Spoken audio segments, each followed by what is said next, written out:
Wild West TV.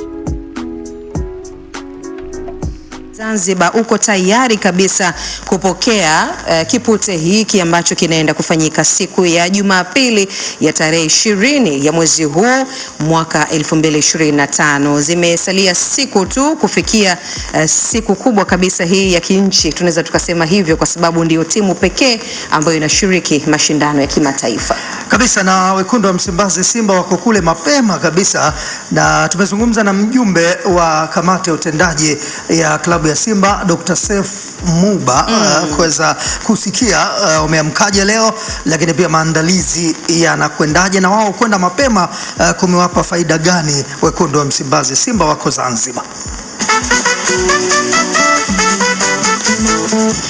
Tunaendelea vizuri, timu inafanya maandalizi. Tumekuja huku mapema kwa sababu tupate kuzoea mazingira, lakini pia kuangalia, maanake kama unavyojua pichi mpya, kwa hivyo lazima pate test yake na kadhalika. Kwa hivyo tumefika mapema, tunaendelea vizuri, maandalizi yamekwishaanza na inshallah tunatarajia mazuri uwezo wake Mola.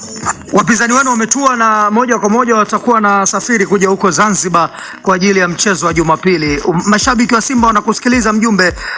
Dr. Muba, wategemee nini, kwa sababu watu watakuona timu yao inakwenda fainali na kuchukua kombe moja kwa moja? Kwanza tuchukue kweli kwamba ni nusu fainali, ni katika ya CAF. Kwa hivyo sio stage ndogo, ni stage kubwa, na timu ambazo zinaingia katika stage hii ya nusu fainali, maana yake zinabaki timu 4 bora katika eneo hilo. Kwa hivyo haiwezi kuwa timu nyepesi, haiwezi kuwa timu rahisi. Lazima itakuwa ni timu ngumu ambayo imepambana kadiri ya uwezo kufikia hapo. Kwa hivyo tunafahamu kwamba ni timu ngumu na haitakuwa pia mechi rahisi, itakuwa ni mechi ngumu, lakini kwa maandalizi ambayo tumeyafanya na tunaendelea kuyafanya kwa uongozi mzima chini ya mwenyekiti wetu wa board na rais wa heshima Mohamed Daudi na mwenyekiti wa club na makamu mwenyekiti wa board Mheshimiwa Murtaza Ali Mangungu, kwa kweli tunataraji mazuri. Tumejipanga na tunaamini kwa uwezo wake Mola tutafanikiwa. Angalau tuseme kwamba mechi kubwa tunakutana na timu ngumu ambayo kiukweli unaiona haina cha kupoteza, lakini tutajitahidi kadiri ya uwezo wetu inshallah tupate kushinda hii mechi.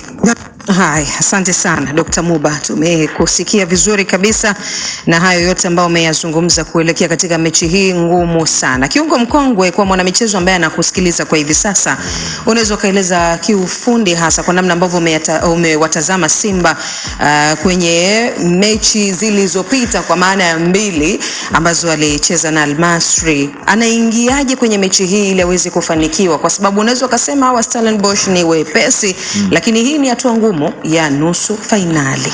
Simba wafanye kitu gani? Hatua ngumu ilianza toka kwenye knockout stage.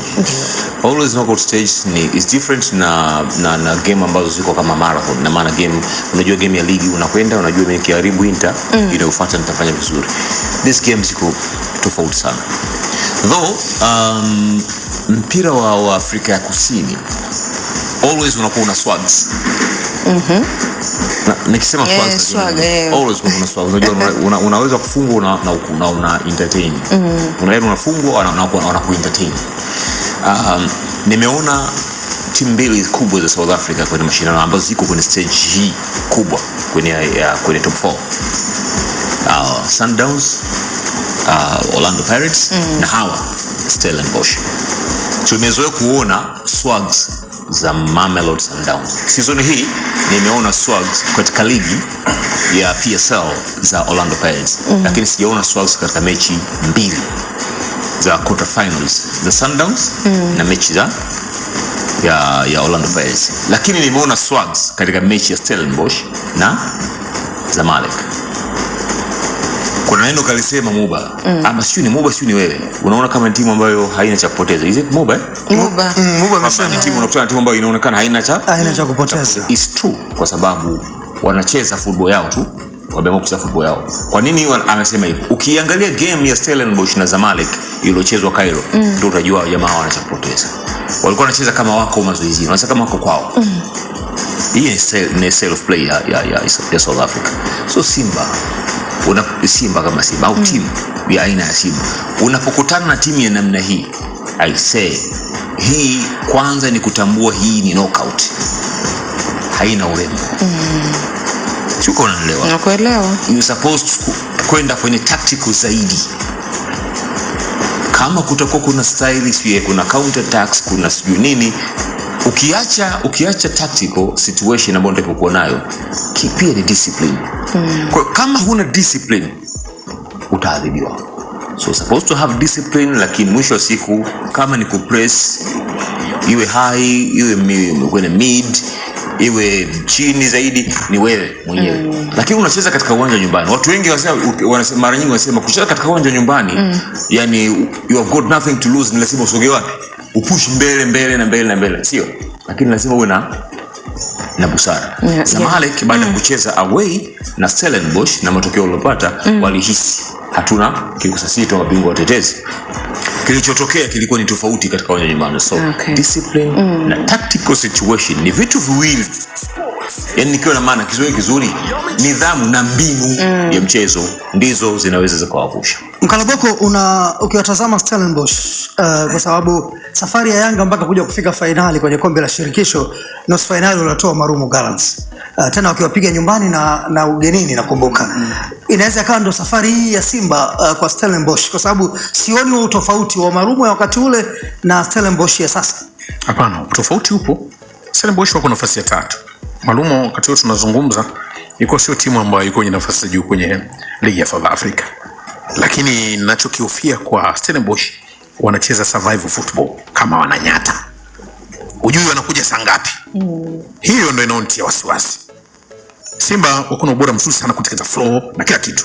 Lakini hofu ya Stellenbosch kama wananyata. Kama mna drop intensity kwenye game, maana yake mnacheza nao, mnawachukua, baadaye mnawaacha mmalizi tempo ya game vizuri. Tabia yao ya kunyata muda wote wako mgongoni, mnapata wakati mgumu. Ndicho ambacho kiliwapa wakati mgumu ya Zamalek.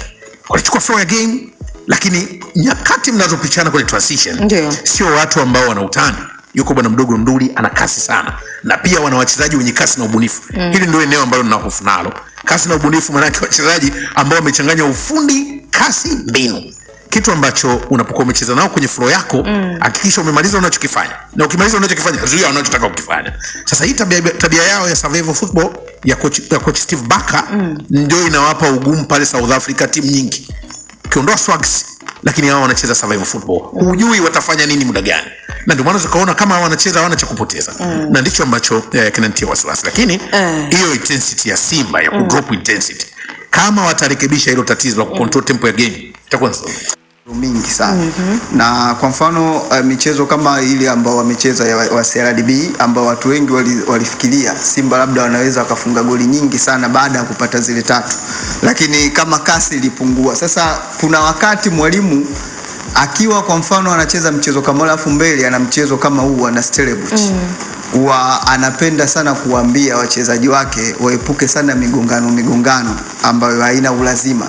Umeelewa? Na kingine pia kutunza energy ya wachezaji wake, kwa sababu wanajua wana mchezo mgumu. Sasa sometimes mwalimu akishapata goli 3 kama vile anaweza tu akawaambia chezeni kwenye tempo ya kawaida, tunzeni energy, hakikisheni migongano ambayo haina ulazima msiingie sana, ili tusipate pia majeraha. Kwa sababu tushashinda, make position, chezeni mtu mpira tumalize tu game ili tudili na game inayofuata. Sasa hiyo ni pale ambapo wanakuwa wameshinda. Yaani kwamba sijui tunaiwekaje, lakini Simba wana ile kwamba hata mechi ya mwisho unakumbuka Almasri. Sasa mchezo kama Almasri ni mchezo ambao Simba mara ya kwanza wakati mechi inaanza wao walikuwa wanahitaji matokeo.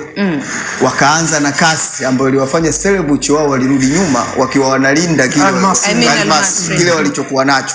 Kwa hiyo Simba baada ya kupata goli 2 Almasri na wao wakazinduka. Sasa unajua wakati mwingine unaweza ukawasema Simba nao tu unasema na mpinzani alikuwa anacheza naye. Almasri baada ya kufungwa goli 2 na yeye ikabidi azinduke, kwa sababu sasa analinda tena nini wakati tayari ameshasawazishiwa. Kwa hiyo Al-Masry na yeye kipindi cha pili alizinduka. Kwa hiyo Simba kwa muda ule, mtu ambaye alikuwa yupo kwenye hatari sana ya kama itafungwa goli ni Simba, kwa sababu yeye Al-Masry alikuwa Nasm Toulouse muda ule tayari ashafungwa goli 2. Maana yake wangeendelea kupishana vile vile. Kama Simba angewafunga Al-Masry goli, Simba angekuwa na 3. Al-Masry kama wangewafunga Simba goli, Simba ilibidi tena afunge goli 4 kwenye ule mchezo. Kwa hiyo kwa kipindi cha pili muda ule, mtu ambaye alikuwa yupo kwenye hatari sana kama wangefungwa goli alikuwa Simba. Ndio maana Simba umakini ukawa mkubwa sana baada ya kupata zile goli 2. Kwa hiyo mchezo wa kupishana kwa muda ule ulikuwa ni mbaya sana kwa Simba kuliko Al-Masry. Kiungo mkongwe, nikiwatazama Stellenbosch kwa namna ambavyo wamecheza mechi zao 2 za mwisho na Zamalek, wakitoa suruhu bila kufungana, wakaenda kumfunga Zamalek Cairo pale goli 1-0. Walikuwa na timu inaanza, lakini kwenye bench wanaingia watu. Yaani kuna watu wako bench, wakiingia kipindi cha pili wanakuja kubadilisha mambo. Kasi ni ile ile. Nikiwatazama Simba kwa mfano kwenye mechi ya Al-Masry, ulikuwa na mtazamo mwalimu ni kama anaumia hivi. Akiangalia waliokuwa ndani kuna namna kuna mchoko, lakini nani anaingia? Alifanya sub 2 kwa mfano katika ile mechi, alimuingiza Nouma pamoja na Awesu.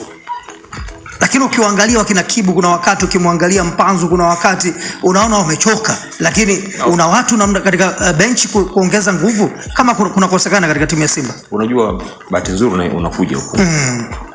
Iko siku utakaa pia kwenye benchi. Kabisa. Uko wakati kwenye mpira. Tunakuhitaji tu hata kama tukupige sindano. Yaani uwepo wako lazima ni threat kwa opponent. Unaongeza kitu. Uko wakati unafikia hivyo. Sio? So ukimwangalia mwalimu pia kuna wakati anajaribu kuangalia. Unajua wale wanazungumza sana. Usidhani kama wazungumza sana. Kibu, sijui kina Ahua, kina Mpanzu. Yaani hiyo analysis ya opponent, ya walimu watu kama Al-Masry imekwisha fanyika toka kwenye mechi zote hizi. Lazima wanaona hawa ni threat, wanakwambia huyu ni threat, huyu ni threat. Mwalimu ukiona anaendelea bado kumwamini mchezaji mmoja, anaamini kama sio dakika inayofuata baada ya muda fulani kuleta, anaamini performance aliyokuwa nayo currently kwenye mazoezi, alichopata kwenye preparation ya game, bado huyu ana kitu cha kuofa. Lakini kingine ni kwamba siku hizi teknolojia inatuonyesha hivi. Mwe kuona vitu fulani vinaitwa catapult, GPS. Hizo nani za GPS. Sio hizo ziko ndani hapana. Bahati nzuri timu zetu kubwa sasa hivi, hata Azam, Yanga naona wana hii inakuonyesha katika benchi na kuna mtu anasoma kabisa fulani imekata upepo. Unashangaa unatolewa unabaki unadua. Unaweza kashangaa anaitolewa ni mtu mwingine, unasema mbona mimi namuona huyo ndio kachoka. Lakini GPS inakuonyesha kwamba huyo ambaye vitunu ambaye bado yuko ndani, unamuona bado yeye anacho kitu cha kuofa katika timu. Sio unaelewa.